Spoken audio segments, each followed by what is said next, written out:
بسم الله الرحمن الرحیم.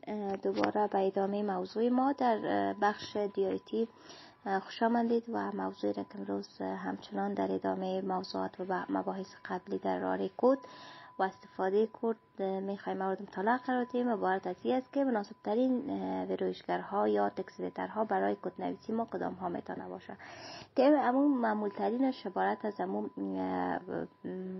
تکست ادیترهایی است که سهولت بیشتر داشته باشه و یکی از موارد مهم برای کد نویسی انتخاب یک ویرویشگر مناسب میتونه باشه. ویرویشگرها به یک نرم افزار است که به شما امکان میدهد که کد نویسی را کد را که مینویسید چگونه باید ذخیره کنه و ویرویش نماید و یا هم اجرا کند.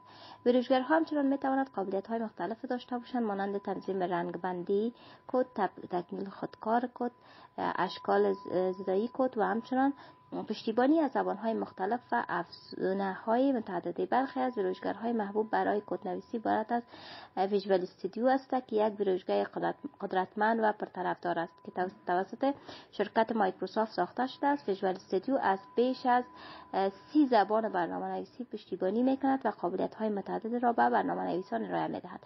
ویژوال استودیو رابطه کاربردی ساده و زیبایی دارد و با افزونه‌های مختلف قابل توسعه می‌تواند باشد. بر علاوه از این سبلیم تکس است. سبلیم تکس همچنان یک ویرویشگر ساده و سریع است که برای کدنویسان حرفه‌ای مناسب است.